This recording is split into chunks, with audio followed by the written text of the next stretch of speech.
Sekitar 4 hari yang lalu, pada saat video ini dibuat, Ferihana lagi-lagi membuat statement yang kontroversi di salah satu podcast, yang dimana di situ dia menyatakan bahwa ada salah satu kelompok yang dimana kelompok ini disebut Wahabi, dan mereka menyatakan bahwa mereka lah orang yang benar-benar bermanhaj salaf, sedangkan seperti Muhammadiyah itu tidak bermanhaj salaf.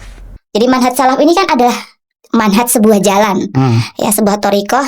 Bagaimanakah kita ini mengikuti Nabi, para sahabat, tabiin, tabiut tabiin dengan pemahaman itu tadi, tiga generasi awal Muslim ya. Jadi ini sebuah jalan. Jadi kemudian saat ini kebanyakan mengertinya salaf itu hanya kelompok. Ya. Jadi mereka ini sebenarnya malah jadi bahasanya adalah firqah, sekte atau hizbi. Menjadi dipersempit. Jadi manhaj salaf itu ya hanya ini gitu. Hanya kelompok yang ini aja. Selain itu semuanya bukan manhaj salaf gitu. Wah, yang salafi hanya ini aja. Ustadznya harus ini, masjidnya ini, pondoknya ini. Muhammadiyah bukan, NU bukan. Dikeluarkan dari manhaj salaf ini tadi. Betul. Ya.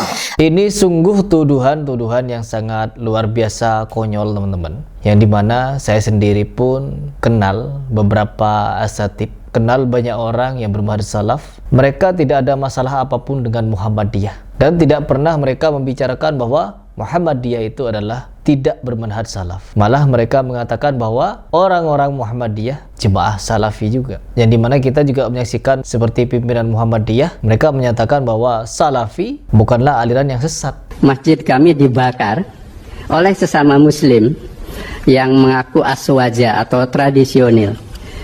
Dan isu yang diangkat adalah Muhammadiyah Wahabi. Padahal Muhammadiyah bukan Wahabi. Tetapi kami juga berpandangan Wahabi di Indonesia itu kan tidak merusak. Jadi kalau memang Wahabi itu bertentangan dengan hukum dan keagamaan, baru itu menjadi tindakan hukum. Perbedaan paham biasa. Tetapi kami paham juga bahwa tindakan-tindakan kekerasan itu dilakukan oleh kelompok sosial yang masih belum akil balik, kira-kira itu. Nah, disitulah yang dewasa harus paham. Nah, dengan contoh ini maka membangun pusat-pusat keunggulan menjadi sangat penting. Ajarannya tidak ada yang menyelisihi peraturan kenegaraan.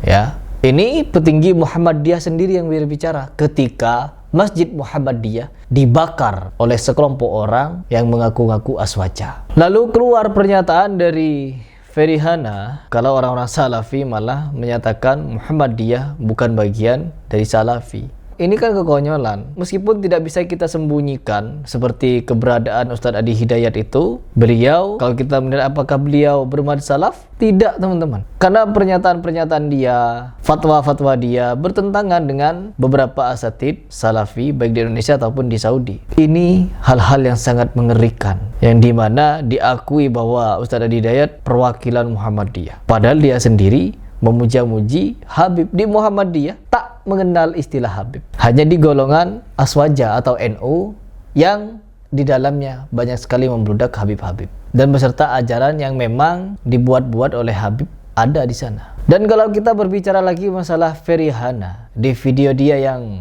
di podcast itu, saya jadi heran kenapa banyak orang yang malah menganggap bahwa orang ini perwakilan kebenaran, sehingga diundang untuk membicarakan tentang salafi, menjelaskan tentang salafi yang ini salafi begini, salafi begitu.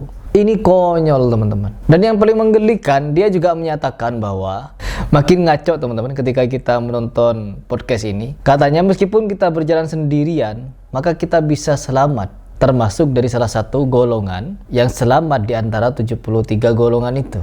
Engkau dalam kebenaran walaupun engkau sendirian. Jadi tidak harus kelompok. Dan merdeka. Karena bermanhaj salaf itu ya sendirian tapi dia di atas kebenaran. Dia mengikuti Nabi, dia berakhlak sebagaimana akhlaknya Nabi, beradab sebagaimana adabnya para sahabat. Ya maka itulah yang disebut orang di atas manhaj salaf. Padahal jelas kata Nabi Muhammad SAW, di antara 73 golongan yang selamat adalah satu di antara mereka yang berjemaah. Ya, siapakah yang berjemaah itu? Ya mereka yang mengikuti para sahabat dan Nabi Muhammad SAW. Golongan di sini berbicara tentang golongan yang berpegang kepada Al-Quran dan Sunnah, yang dimana dulu mereka berpegang dengan hal itu. Nabi Muhammad SAW, Abu Bakar, Umar, Utsman, Ali, para istri-istri Nabi, sahabat-sahabat Nabi, sampai kepada tabi'in, tabi'in, 3 generasi terbaik ini yang dimana berpegang dengan hal itu. Ini yang disebut dengan golongan yang berjemaah bersama-sama, fokus kepada ajaran yang murni, bukan menambah-nambah, mengimprovisasi dan membodohi umat dengan beragam takhayul bid'ah dan khurafatnya. Menjelaskan dia si Ferihana ini bahwa yang selamat meskipun kita sendirian, kita bisa selamat katanya. Berduaan dia sama suaminya, teman-teman. Berdua-duaan dia masuk surga. Sebagaimana kemarin dia menyampaikan di video sebelum itu bahwa golongan mereka yang dia maksud adalah Wahabi. Mereka ini masuk neraka, semua ke neraka. Sedangkan saya ke surga. Berduaan dia ke surga dengan suaminya itu. Ini postingan dari Ummu Rizki yang sempat men-screenshot postingan atau story dari Dr. Ferihana, yang dimana dia mempleset-plesetkan kalimat salafi, teman-teman, dengan sebutan salah pikir. Coba kita baca.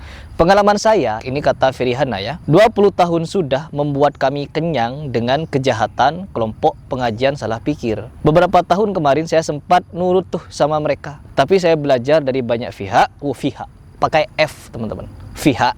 Dan alhamdulillah saya sadar mereka bukan jalan menuju surga. Jadi ketika dia belajar dari banyak pihak, dia menemukan jalan menuju surga, teman-teman. Jadi dia sudah melihat surga. Dia tahu sudah seperti apa surga dan pernah nyampe ke surga. Kenapa? Sudah tahu jalannya. Sudah tahu surga itu. Jalannya apa? Ya ajaran Buddha. Meditasi itu. Yang dimana dia katanya ada satu postingan juga, dia ngapa-ngapain saja meditasi, dikit-dikit meditasi. Ya Allah, ya Allah. Mereka jalan menuju neraka dan murka Allah Ta'ala. Oh, jadi orang-orang salafi ini jalannya menuju neraka, teman-teman. Jadi dia sudah tahu orang-orang yang akan masuk surga neraka. Jadi dia sudah menjadi panitia surga neraka, teman-teman. Ketika dia ikut ajaran Buddha, meditasi Buddha, dia langsung tahu jalan menuju neraka dan surga, teman-teman. Akhirnya apa? Dia mengklaim dan menerakakan seluruh orang-orang yang berfaham salafi. Itu penduduk Mekah Madinah tuh neraka semua. Ferihana surga sendirian sama suaminya berduaan. Jadi duaan dia ya, masuk surga nanti dua-duaan dia. Semuanya yang salafi neraka semua. Apa-apaan ini? Apa ini? Hidup bagaimana nih? Padahal jelas ketika ditanyakan oleh para sahabat, siapakah mereka yang selamat ya Rasulullah? Salah satu golongan yang selamat itu ya Rasulullah. Rasul menjawab, dialah yang berpegang kepada Al-Quran dan Sunnah sesuai dengan pemahaman generasi awal Islam, yaitu Rasul, sahabat, tabi'in, dan tabi'ut tabi'in, sampai keempat imam mazhab. Sedangkan mereka yang mengaku paling pengikut Imam Syafi'i, Imam Syafi'inya mengharamkan musik, tidak pernah tahlil-tahlilan, maulid-maulidan, tapi mereka merayakan dan menganggap mereka itu adalah berjalan di atas kebenaran sesuai mazhabnya. Padahal mereka bukan mengikuti mazhab Imam Syafi'i. Mereka mengikuti siapa? Mengikuti mazhabnya Syiah. Kan Syiah dianggap mazhab. Ya, di sinilah letak kebobrokan yang harus kita pancarkan, terangi kepada manusia ini loh yang menyimpang. Enggak, sendirian katanya. Kita bisa menjadi golongan yang benar meskipun sendirian. Ini kan konyol, teman-teman.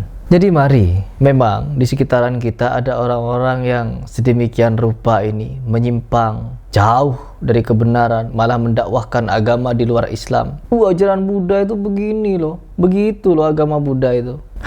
Rusak. Apa namanya kalau bukan kerusakan ini?